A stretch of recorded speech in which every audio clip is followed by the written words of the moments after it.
It might be simple to actually be successful, but it's not easy. The business world, we'll call this benchmarking. Hey, they're doing something really well. Let's benchmark them. Mm-hmm. And then once we benchmark them, see how they became successful, let's reverse engineer it and add it to our portfolio. The fundamentals will work, period. Look for those. Reverse engineer the fundamentals.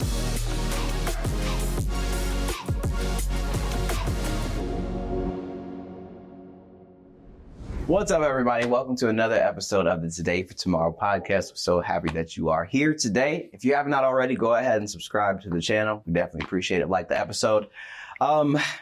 Mike, you got it. Yeah. So, so this is a topic that I was thinking about because I've been having a lot of amazing conversations with people. And one thing that I've noticed when I was thinking about what I wanted to do for my vocation, as far as how I wanted to provide for my family, one of the early things that I realized is that I needed to be financially secure in order to create freedom to do what I really wanted to do. Mm-hmm. Okay. One, you got to have the money. It just is what it is, because if not, that affects everything else. How can you help the poor if you want to help? So that led me down many different paths. Fast forward, I always landed on real estate, because anytime I looked at the portfolio of someone wealthy, whether they wanted to be in the housing business or not, they always have real estate a part. If nothing else, it's for the tax benefits, because the more money you make, the more it's taxed, the more write-offs you need. Okay. So me thinking about that, okay, this is already proven for centuries. I need to learn that game to be a part of it. And I'm going to study the people that have been successful, and I'm going to utilize their tools, and I'm going to add it to my toolbox. In the business world, we'll call this benchmarking. Okay, this is a term that's widely used. Hey, they're doing something really well. Let's benchmark them. Mm-hmm. And then once we benchmark them, see how they became successful, let's reverse engineer it and add it to our portfolio. But what's interesting is I find in a lot of urban communities, specifically our people, we're trying to create the next best thing. Yeah. We're like, all right, we got to have that $1 million idea. Mm. We don't want to look at what other people are doing, because we've been taught, hey, that's cheating. Mm. Don't look at your friend's success.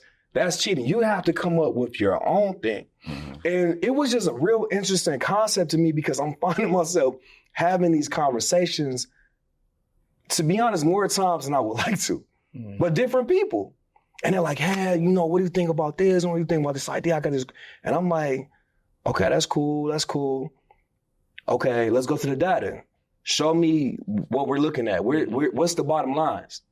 Well, this is something new, it's innovative, we're creating this space. I'm like, okay, I get it. If that's your passion, that's your passion. Mm-hmm. But at what point are you going to separate your vocation with your recreation? Yeah. You know what I'm saying? Mm-hmm. And because the biggest thing is the money has to flow. Mm-hmm. To me, the mindset is I'm going to find something that's already proven successful, and I'm going to figure out how to do that. There you go. And I love this topic, because you kind of you framed it there. But a few weeks ago, you even brought the initial piece in there about the whole how we were wired, growing up and educated, where we don't share answers. Hey, when you do your homework, only you do your homework, or it got to be your ideas. You can't use somebody else's idea. Even in writing, you can't plagiarize. And look, we're not telling you to do that. Don't do that. Don't do none of that. You want to pass class if you're in school. Yeah. You want to learn the stuff yourself. But what it creates is what Mike talked about, is that once you kind of get out, it makes you reluctant to actually think about, okay, well, hey, Mike's in real estate. He did A, B, C, and D. Why don't I go talk to him and try to do what he did, because it looks like it's successful. And then he tells me what he did, and then I can replicate that and be successful too. Whereas, like you said, the mindset is like, no, I ain't gonna talk to Mike. Yeah. And guess what? I'm gonna come up with something different Yep. And I ain't gonna say nothing. And then if I do decide to go talk to Mike, now Mike won't do this, but a lot of people, they won't even tell you because, hey, you trying to cheat on my paper. Yeah. You know, it's like, you trying to, so again, I know you know this, I do too. You go to people and you try to like, hey, I want to get school. Help show me kind of how you do what you do. They give you the stiff arm most of the time. Yeah. Because they think you're trying to cheat off of them versus working together, you know, and it's enough for everybody. Side note to that, one thing that I've kind of noticed when it comes to people who want to hoard information and they don't feel like they can't share it with nobody, what I've come to find out is because they don't know a lot.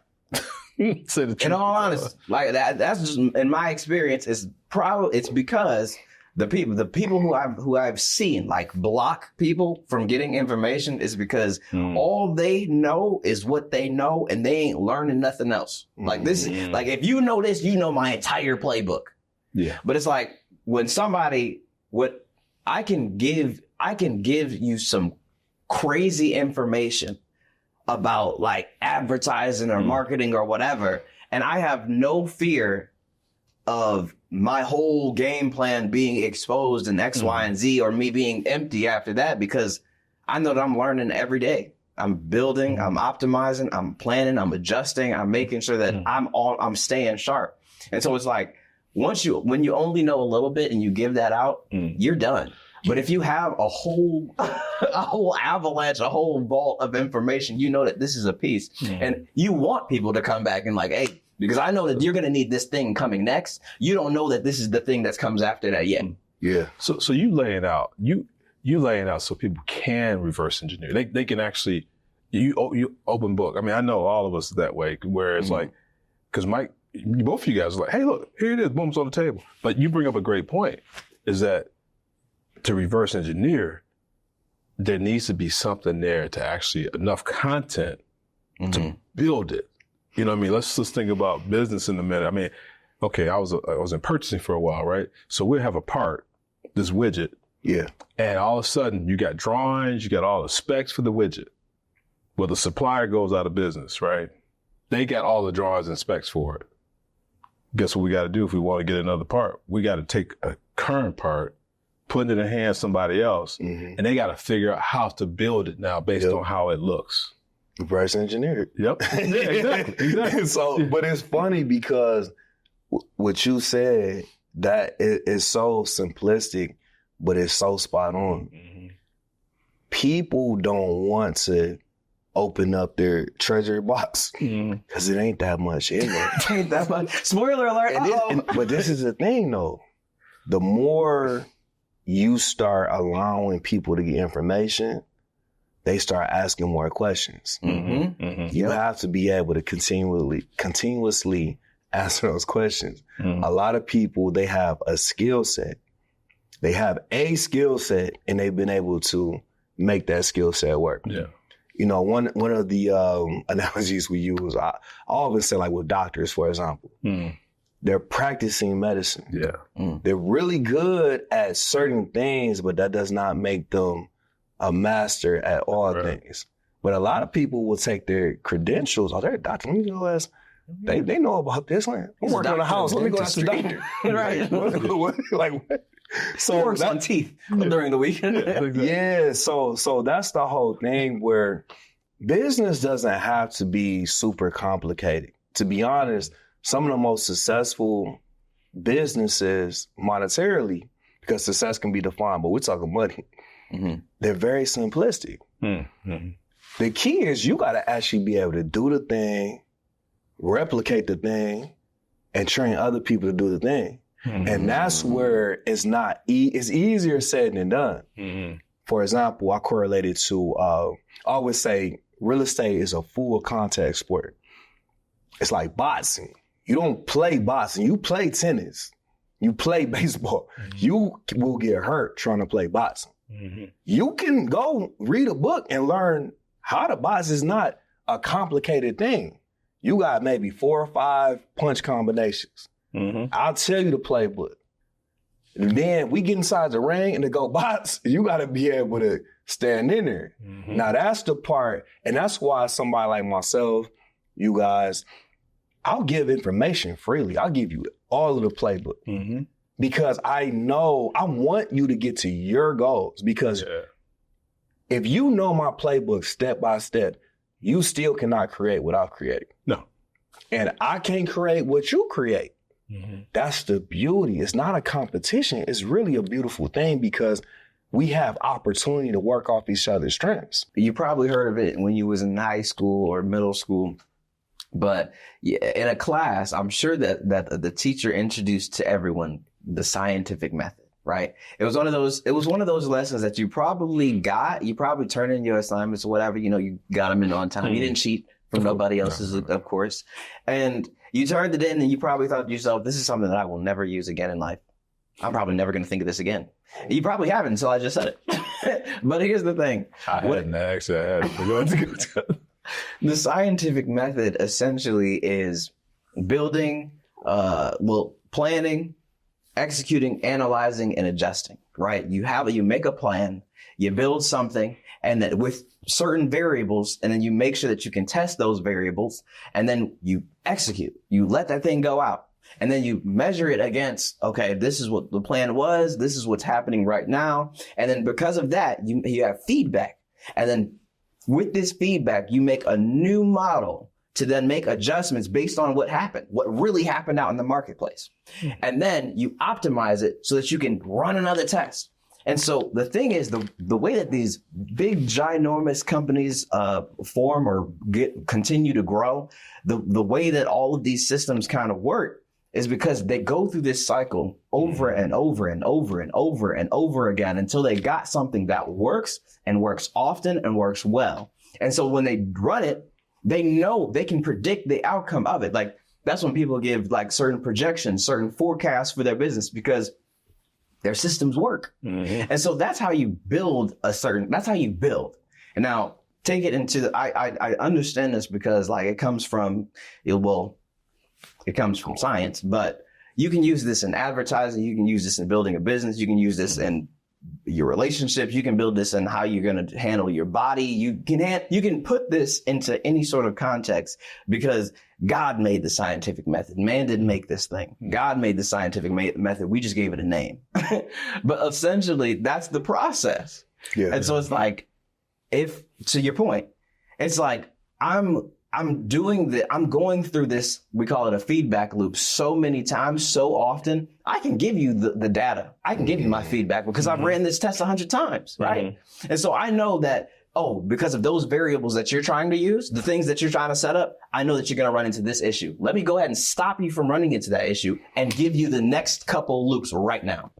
Yeah. But a person who ain't even, you stopped. Because you got the play from so and so down the street and you just been using that forever. It worked, so you ain't never learned nothing deeper. That's why they gotta hoard this information. They feel like you gonna take something from me. They almost what's the word I'm looking for? They're masquerading in a sense, or it's imposter syndrome that's actually happening. So they worried about being found out, and you see it in every phase. I don't care what it is, and I'm gonna use the ministry as a good example, right? I don't have a problem with somebody like, hey, can I get a copy of your message? Yeah, here, boom, here it is. It's got some typos in it, whatever, but here. But nobody ever did that for me. Nobody ever showed me that, even told me how they did it. Yeah. You know what I'm saying? I had to kind of learn. And I was asking, I'm like, hey, what do you use? What tool? And every once in a while, now my past pastor did hook me up. He said, hey, here's a couple books I use. Hey, here's a tool. But it was later on. Yeah. But in the beginning, they kind of like, going out there and you figure it out. Let the Holy Spirit lead you. I'm like, that's cool. The Holy Spirit lead me, but it'd be nice if you give me a little, some idea. I ain't gonna do it the way you did it, but at least, I get a feel. Cause like right now, somebody out like, man, here it is, boom. Here's the outline. Here's the whole message, whatever. And you take it, like you said, you do it the way you do it, or you use it the way you might want to get a nugget out of it, or whatever the case may be. But I don't care. I mean, I'm just saying, I'm glad you asking.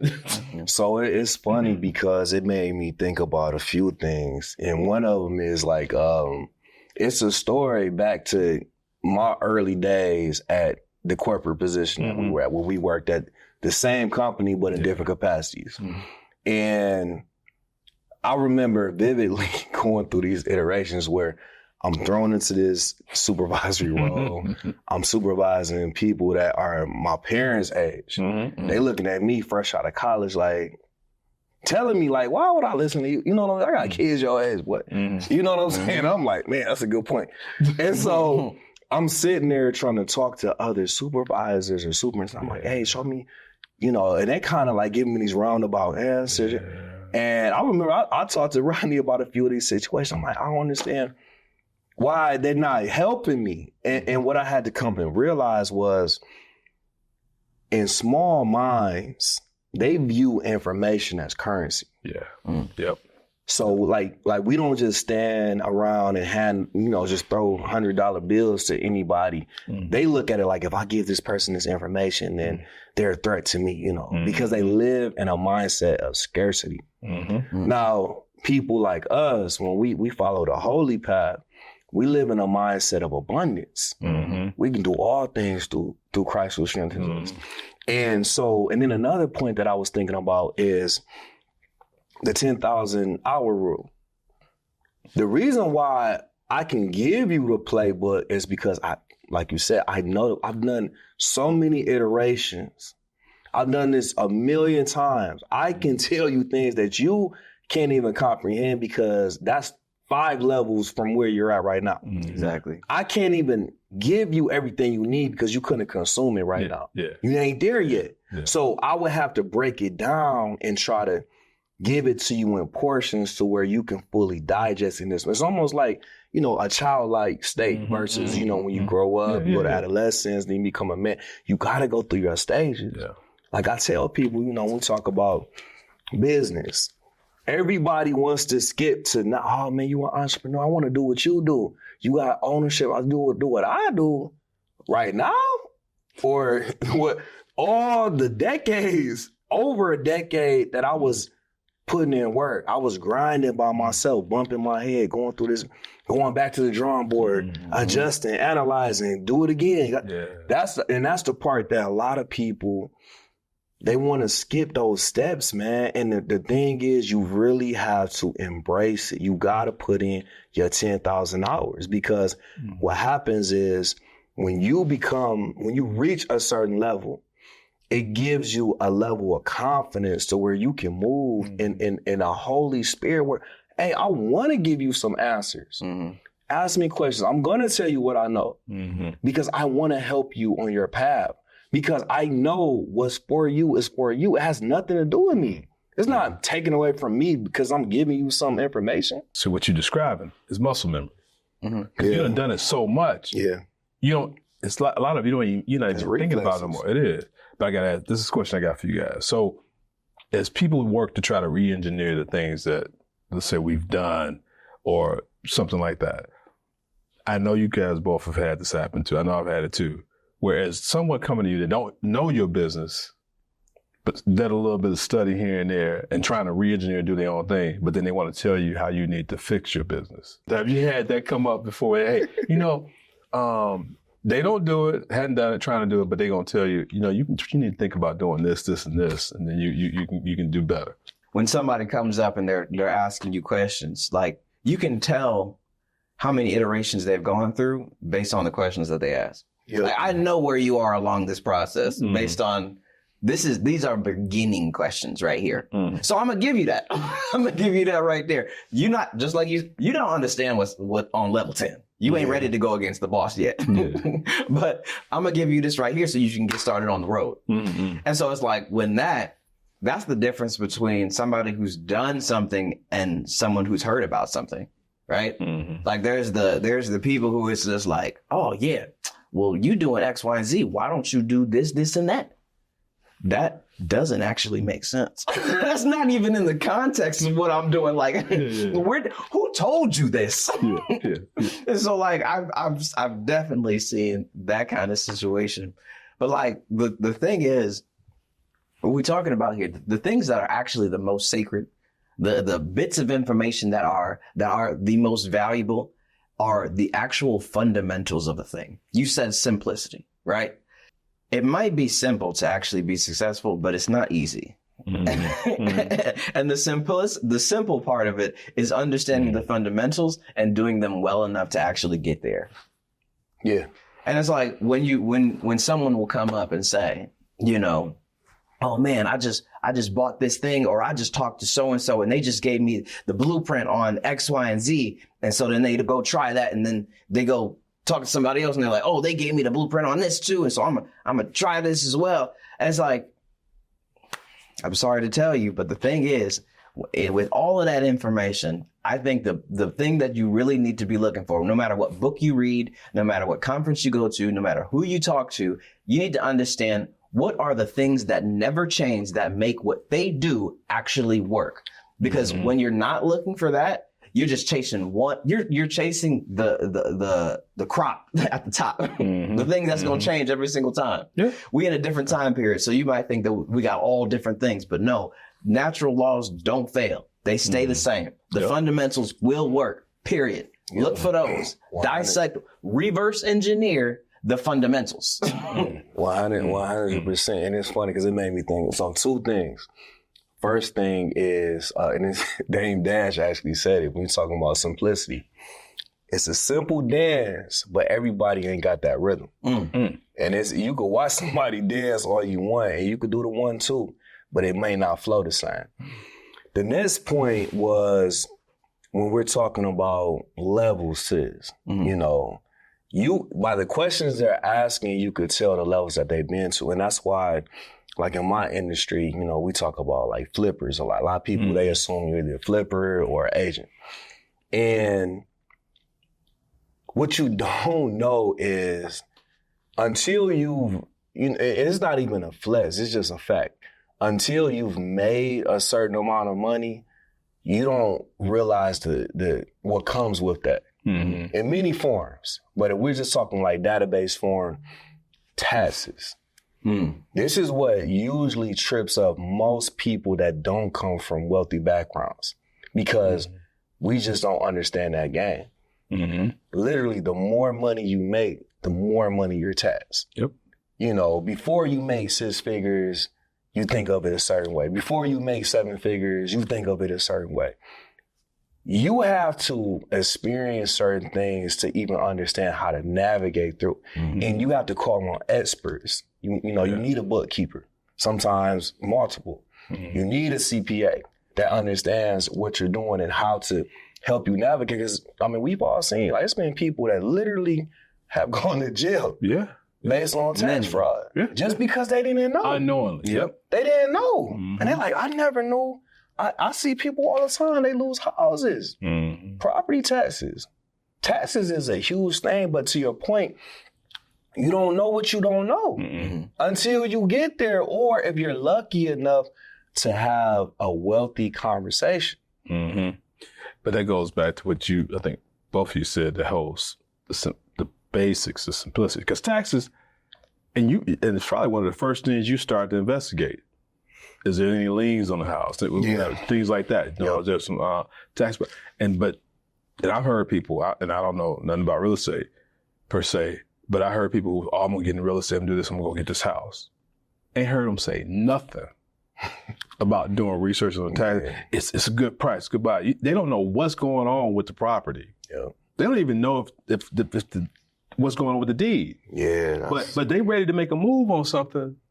And just because I've been around you long enough, I know I'm like, I don't think you did your homework. You know what I'm saying? You need to do a little more homework on this. Yeah, you do. Yeah. You do. It's one of the few things, just a quick, and we ain't gonna turn this to a real estate course, but a few things you gotta investigate up front. Deed, what type of deeds you getting? If it's a quick claim deed, you gotta do some research. Try to get you a warranty deed. Water bill. It's another thing people don't realize. That stays with the house. I've seen water bills astronomical. I'm talking about, I've seen a $17,000 water bill. Whoa. Yeah, and it's crazy. Because you're like, why would the city even let a bill get this high? Yeah. But it just is what it is. If the water bill doesn't get paid after a couple of years, it will go on the property taxes. It's so many ways that can get lost. Just how you're reconciling your books. When you're spending money, every dollar needs to be accounted for. So just to wrap this up, because like I said, we don't want to turn this to a real estate course, but whatever industry you're in, you have to be willing to do your due diligence. You got to put in time to study all scenarios. You got to be willing to do your 10,000 hours worth of work. Mm-hmm. And it might be $10,000 too. Yeah, it might be, especially if that water bill. Yeah. But like, if I had to put a bow on this particular subject and I wanted someone to leave with something, I would say, go back through that high school homework and look at the scientific method. I mean, I'm telling you, like, when it comes, and let me take it out of the context of like business, right? Let's just talk about fitness. Say you're trying to get bigger biceps. This is the thing. This is the theory. Okay, you think that if I do this exercise over this amount of days and I exercise for this amount of time for this particular set, then I should gain the biceps that I want. Okay, that's the hypothesis. And then you execute on the plan. You said this is how many days you're going to do it. This is the time you're going to do it. Go all the way through the plan. Get to the end and then see, okay, did I get the outcome that I was expecting? If not, okay, let's change a few different variables. Maybe I need to lift a little heavier, or maybe I should work out for a little longer, or maybe I should change up my diet. Let's add these variables in and then let's rerun the test. You can apply that to any area of your life. And I'm telling you, you will get to a better answer every time. So. No, that's real. That's real. And that reverse engineering, I mean, like you said, there's a lot of different elements to this topic, but the key is knowing what you're striving for. You can't just keep hopping from thing to thing. Yeah. Once you start the process, and you call it scientific method, Mike's the process. They both the same thing, y'all. But the point though is that you got to be committed.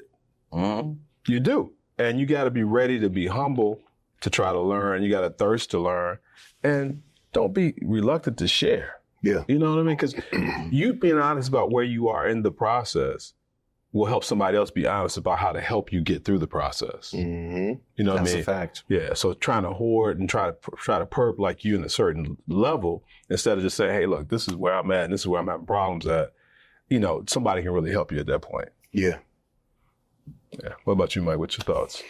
No, I think it was a good topic, man. And I think the main thing is like what you said at the end, like, don't be afraid to share information, man. I heard a quote once where it says, if you want to go fast, go alone. If you want to go far, go together. So you never know what possible collaborations could be realized through you sharing information, or even if you're just helping somebody else, you're getting nothing else from it. It's beauty in that. You're just simply doing. Once you start doing the real work, you'll be able to smell a phony. Yeah. You mean when someone starts talking out their neck, or you see a bunch of stuff online and they got their bio all structured in a certain way, like, oh, this person must be really successful in this area. And then you start to ask a question and they're like, oh no, I can't have this. And then you start to see some stuff. I'm telling you, just listen. Once you start moving, you'll be like, oh, you don't really know what you're talking about. Got it. Keep moving. Yeah. Do your own thing. But with that, hey, if you haven't already subscribed to the YouTube channel, do it. And then housekeeping items. You got a nice shirt on. Yes, sir. So it's one of our taglines. It says, outlasting all obstacles. Come visit us on our Instagram at DetroitInvestor_WCI. We have a lot of cool things going on in the community day to day that we're sharing. And we have merch available if you want to support. Okay. Boom. Come check us out, Man 2.0. We meet the second Saturday every month here at the Freedom Center at 10 a.m. is when it kicks off. That second Saturday, 28202 Franklin Road in South of Michigan. And guess what? Every Sunday, the Freedom of Christ Ministry has service here at 11:30 a.m. So, hey, check us out. Now, if you are in another state somewhere else, understand you can check out Freedom of Christ Ministry also online on YouTube. Just go to freedomofchristministry.com and you'll see what we got going on. And hey, come join us, be a part of what God's doing with us and be part of that movement. Check it out.